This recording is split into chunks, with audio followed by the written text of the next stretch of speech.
Hello, welcome to Furious Driving and another episode of driving my own car in a review. Yeah, this is my 2017 Mercedes S205 C250 AMG line, premium line plus 4MATIC. And there's a mouthful. We've done a C-Class of the 205 shape before, but that was a petrol, that was a C200. We haven't driven a diesel previously. We have though driven a similar C250, but in S204 shape.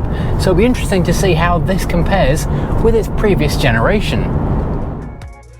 Proud to be sponsored by Diamond Bright, the car care products that have been keeping the Furious fleet looking their best for a long time already. To find all you need to keep your car clean and protected, follow the link below to diamondbright.co.uk. Well, the 205 replaced the 204 chassis C-Class in 2014, and it itself ran until 2021, only recently being superseded by the 206 chassis. But as those generations have evolved, so the position of the C-Class has evolved as well. So if you're coming from a 204 to a 205 and expecting more of the same, then you might actually be in for a bit of a shock, because it really is a very different animal these days. In previous years, the C-Class was the smallest saloon and estate and kind of the entry-level family car for Mercedes. The A-Class being something that sat between the Fiesta and the Focus in terms of size, if not positioning in the market. But now they've got the CLA class, which is a bigger hatch, a small saloon and even an estate as well. So they've now got a smaller generation and range of family cars below the C-Class, which means they've decided to move the C itself a little bit upmarket in terms of size and refinement. Which brings about the epithet the baby S-Class, which has been applied more than once to this generation of C. And looking around the interior, you really can see how they've carried the style and the feel of the S-Class down to this smaller car. Some people even suggest the C feels more like an S than the E does. In terms of the interior, this now means that the car feels like a lot more of a bigger grown-up space to be inside, and externally the car has grown quite a lot as well. It's actually gone 90mm longer and 40mm wider, which it doesn't really look that much bigger. If you see this and a W204 independently of each other, they don't really look that much different, but side by side you suddenly notice they are quite a lot larger. Let's stop and take a look around the inside and the outside of the car. So every generation of C-Class has had its own unique look, and they've evolved quite dramatically from generation to generation, and the jump from 204 to 205 is no different. You can see the family resemblance and the family tree, but they are very distinctly styled compared to each other. The 204 was all angles and square lines and straight edges. This though is completely different, with nothing but curves everywhere. It really has taken the interior's S-Class look and transferred it to the outside just as well. So from the front with a big grille, and you can tell it's a premium line plus because we've got the little chrome strip along the bottom.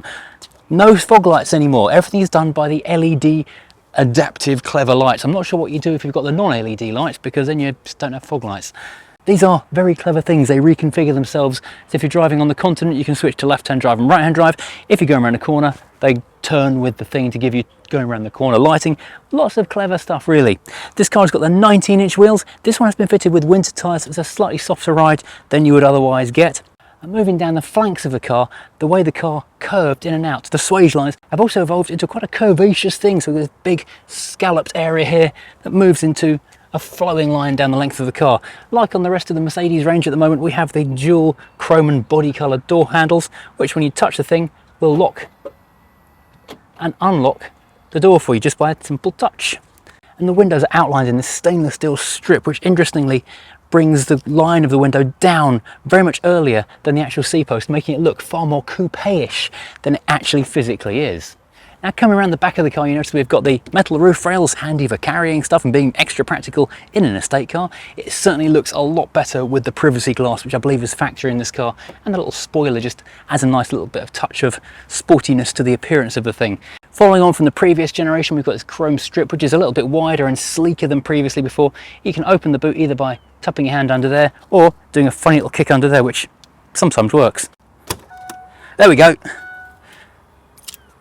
And one more thing before we look inside the boot, these are not actually tailpipes. This is all just detail and appearance. These aren't actually tailpipes, they're just plastic mouldings. But there are some nice little Venturi spoilery things on the back. Whether they do anything or not is anyone's guess. Now looking inside the boot itself, it's very nicely carpeted in extremely high quality stuff, which wouldn't be out of place in the finest of homes.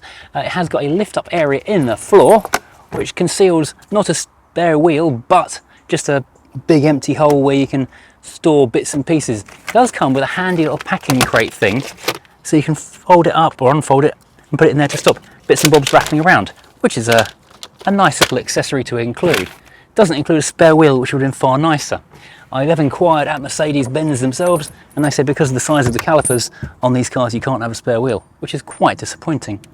We have got lashdown points front and rear. We've got a nice stainless embellishment strip here to protect the paint, although this has picked up a few scratches along the way. But possibly the piece of resistance is the boot storage. It's 490 litres with the seats up and 1510 litres with the seats down, and there's more. These seats are 40-20-40 split, which means you can have split either way, and in addition to that, handy little buttons just here. I mean, if you're loading long things in the back, wheel that and you're in straight away. There's also buttons for that on the sides of the seats as well, so you can do it from the door or the boot. Really super handy. And there's a handy storage area where you can stuff your bags for life, your fire extinguisher and other gubbins over to the side. We've got little lights up here in both C-posts, so illuminating your way, and we've got hangers left and right as well, so a pretty useful boot space. It's nice and wide, very flat opening as well, so loading big heavy things in there, really not a problem. Very useful estate car basically. Climb in, and it's a very silky door feel. We have got our light up floor panel, so we know we're getting into one of these cars. You can see they've done an awful lot to live up to the epithet of the Mini S-Class that they're aiming to do with the style and luxury little appointments that they're going for. Starting over on the door, we've got a surprisingly hard touch plastic on the top. You expect this might be like a leather effect or something, but no, it's just a elephant hide. This one, the armrest, is the soft fake leather we do have on the same seats, the vegan leather we're going to call it, which has got the contrast stitching in it as well. It's all very dark and very black.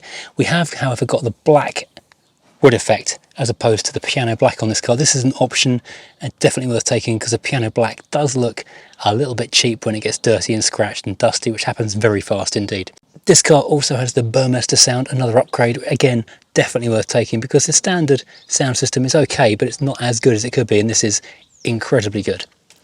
All the fixtures and fittings, or most of the fixtures and fittings that you touch on a regular basis, are made of metal, so you do have a nice feel. This is definitely an upgrade on the 204 chassis cars, where this is all very obviously black plastic previously. This is now metal touch for the windows. There's a nice action on them as well.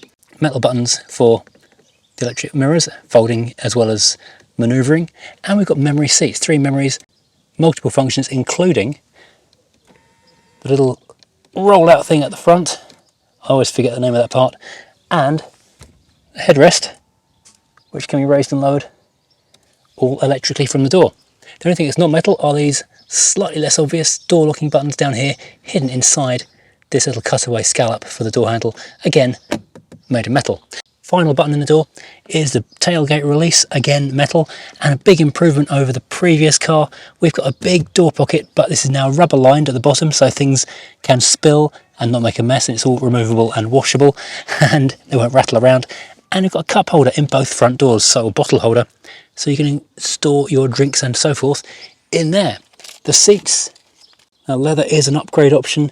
The pleather, vegan leather, is the standard deal, and it looks quite nice and it feels good, and it's fairly hard wearing. Climb in, and it is very comfortable indeed. Let's have a quick look around at what we have got. Now, first of all, we have got an adequate tea shelf, lots of room for many things to live up there in comfort. We can have our tea, our coffee, our biscuits all up there. And it's a very big departure from the previous generation's look and feel. We now have this almost full width aluminium trim panel running behind this separate screen. Previously it was a rotating out, quite interesting screen. There are 2 sizes. There are a smaller one, which is about 5.5 inches. This is the 8-inch upgrade. Definitely, again, worth paying the upgrade for. On the left hand side, the glove box, very big cover to it, but really not a lot of space inside. It's got a big well of space, which is kind of awkward to get to. There's no power supplies in there like there were previously, which is a bit of a shame.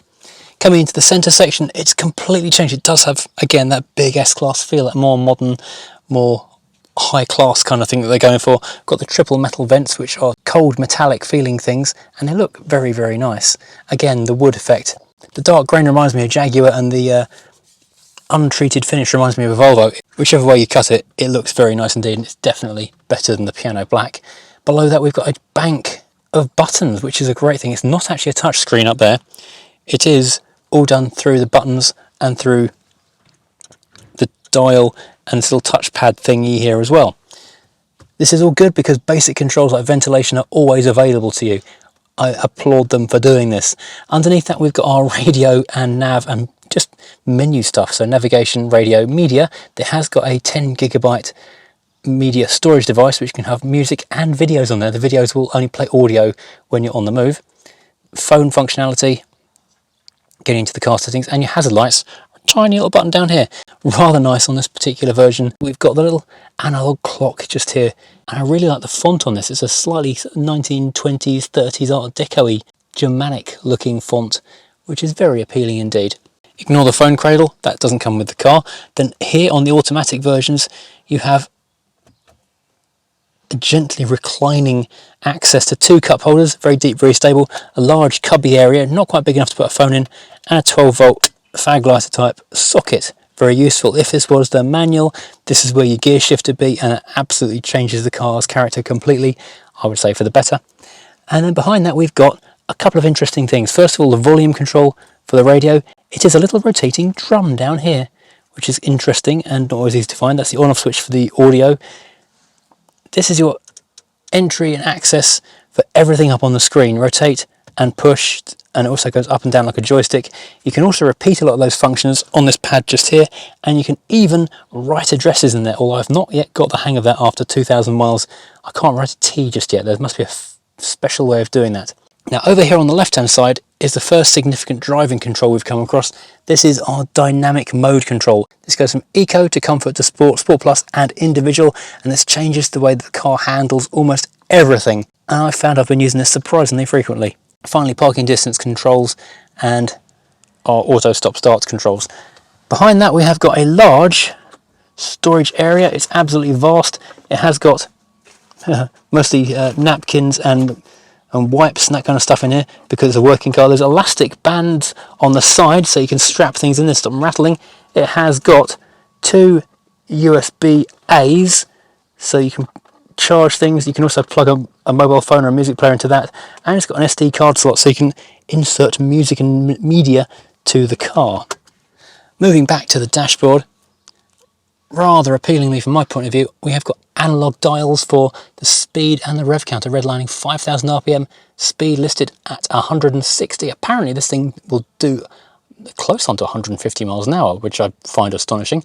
Those are genuine analog needles, which I really do like. Everything else is digital. Digital fuel gauge, digital temperature gauge, and in the centre the multifunction thing at the top telling us what mode we're driving in and what gear we're in with D123, and if you go into the manual mode, M123, etc. Underneath that we have our general purpose thing which tells us about our trip and reset economy, that kind of thing, how far the car's gone, consumption, eco, and takes us into other things, navigation, radio, media, phone, service, all those other things are all in there. Then we have the steering wheel stalk area. The left hand side one is indicators and wipers, all fairly standard stuff, being on the one thing, normal for Mercedes to put it in one place, not confusing at all. Little metal button on the end for flick wipe and press and hold for washers. On the right hand side we have our gear selector, reverse, neutral, drive, up and down for those, and push the end for park. There are 2 other stalks behind here. The smaller one is for moving the steering wheel into the right place. The larger one gives us cruise control and speed limiting. So lots of functions all tucked away behind there. And finally the steering wheel itself. As I say, this is the AMG Premium Line Plus, which means we get the very nice steering wheel. It is all leather, it's perforated on the sides, smooth top and bottom, flat bottomed, some satin metal stuff going on, and lots of controls for audio and car functions. And of course we have the horn. Parpy! Dignified loud parps. And the last thing on the steering column is flappy paddles, minus and plus. There's an indent and an outdent on the back of these as well, so you know which one you're doing by touch. I'll talk about them on the road. They're a good idea, but honestly, a bit useless. Finally, down to the right of that, we have got the start-stop button, headlights with rear fogs and dimming, and the parking brake, which has now moved away from a foot pedal, which is quite irritating, to an electric switch, which is quite irritating. Up above, we've got a few more bits and pieces. We've got lots of lights. We've got emergency assist. We've got one of the best features in the car, in my opinion, the sunglasses holder, rubber lined, so you can put your glasses up there when you're not wearing them and they don't get broken or sat on. Multi-LED strip light for the interior, and this is possibly the most confusing control of any car I've ever used. This is both the sun blind and the sunroof. It's one touch and also works to stop in the right place if you want it. Stopping by touching. There are about 4 or 5 different ways you can touch this, and actually using it to get the thing you want to do whilst on the road is one of the most confusing things any human can do. So that is the front of the car. It is an extremely nice place to be. The seats are incredibly comfortable. The air conditioning is powerful. The seat warmers are good. Everything is laid out very nicely, and it is generally a delightful place to be in the front. Now moving into the back of the car, the extra few centimetres in the chassis become very apparent because there is a fair bit more legroom in this car than there was in my old W204. The back seat area is really very comfortable indeed. We've got the same fake leather in the back, which is pretty hard wearing stuff. We've got the same lovely black stained matte finish wood, Burmester sound tweeters and mids here. Sizable door pockets with cup holders in both doors. We've got storage bins in the back of the seats. We've got an armrest which opens up for storage and cup holders. The back seat passengers are fully accommodated for that kind of thing. We have got aircon vents in the same nice silver metal finish as the front, which you can turn off and on. Underneath that there is a tiny storage cubby with a little rubber base, which feels like it really ought to have, I don't know, USB ports in there or something. I don't know, it just feels weird to have nothing there at all and a barely usable little storage port. Anyway, we have got a lot of headroom because it's an estate car. The roofline carries on a long way back. We've got a second glass roof here in the back. It's a full pano roof in this car. This one doesn't open, the front one glides over it. We also have a grab handle on both sides and a reading light on both sides and a coat hook on both sides. There's also a hook for moving your load space guard forward if you've rolled the seats forward. This is of course if the previous owner hasn't stolen it. Not that I'm bitter. So back on the road in the C250 AMG Premium Line Plus 4MATIC. That's a lot of words. Well, the thing is incredibly smooth now. They've softened the suspension. Automatic is, I think, the only option now. I think you could get a manual about 2 years worth at the beginning. 2014, 2015 you could spec a manual, and people say the Mercedes manuals are terrible, but that really is a historic idiom rather than more of a current thing, because the later one, certainly the one in my 204, was actually really quite nice. So I wouldn't have any problem with having another C250 with a manual. The trouble is though, those cars tend to be spec'd quite lowly, and if you want all the toys and all the nice stuff, you have to go for the automatic, which is on the column shift up here. The thing is incredibly smooth.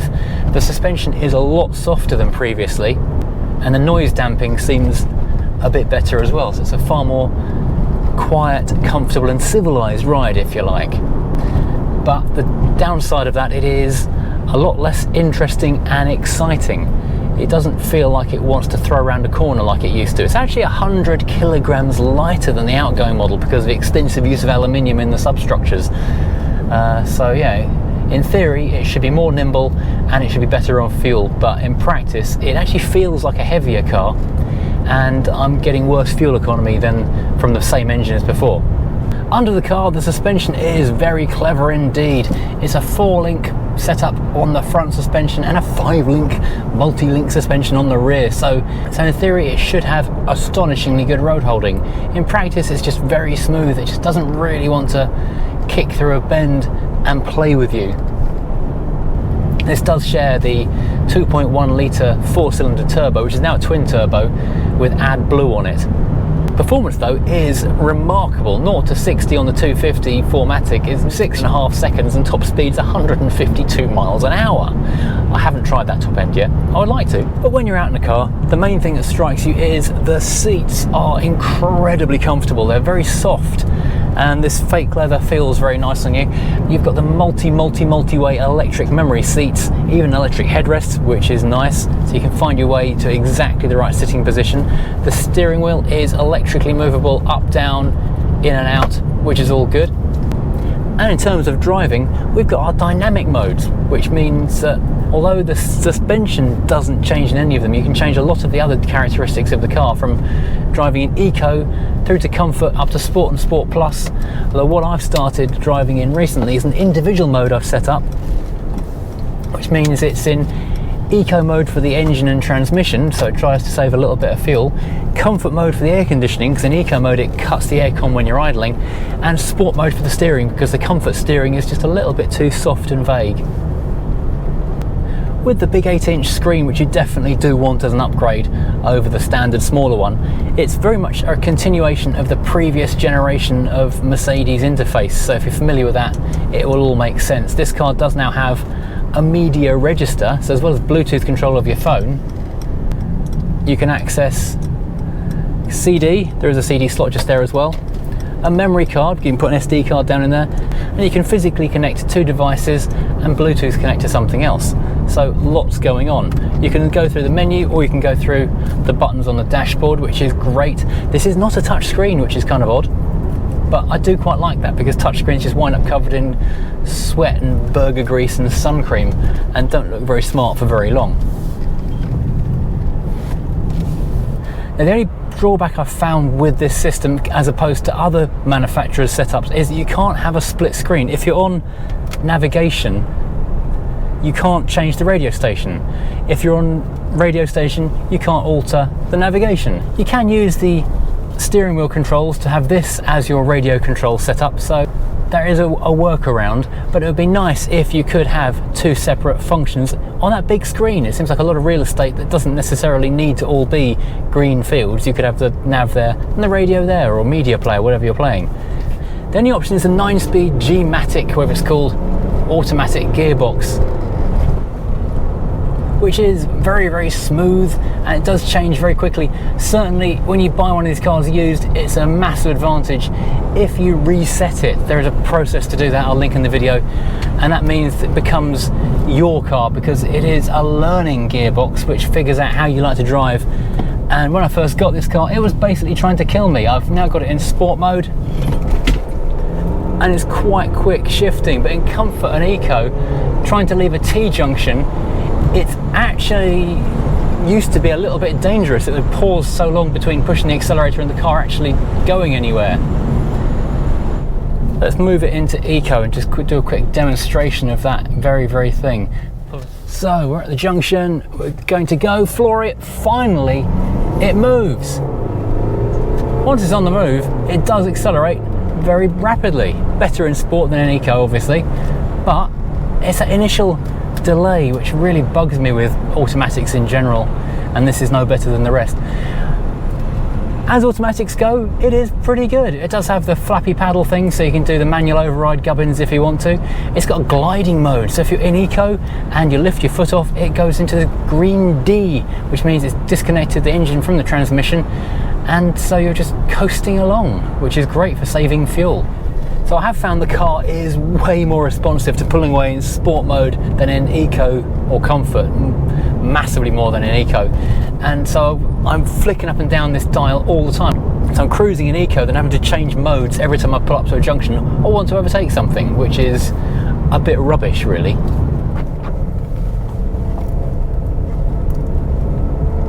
Visibility out of the car is fantastic. We've got a nice big windscreen, clear side windows. The A-posts do come very close to your face at the top, but they don't really intrude too much. And we don't have that cut off of the header rail like we do in the XF, which is a little bit claustrophobic. But the main thing about this car is it's just so soft to be in and wafty. It does feel like a smaller S-Class. If you're coming to a W or a S205 from a 204, then you are in for something of a shock. My previous one was the AMG suspension version, so it was even harder. This just feels very wafty and soft in comparison.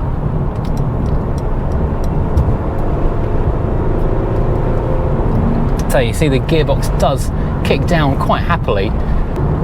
So that 9G gearbox is pretty good as automatics go, but that, plus the steering feeling just a little bit dull and lifeless, and the soft suspension mean it isn't particularly a fun car to drive. It's just a good car for doing distance in comfort.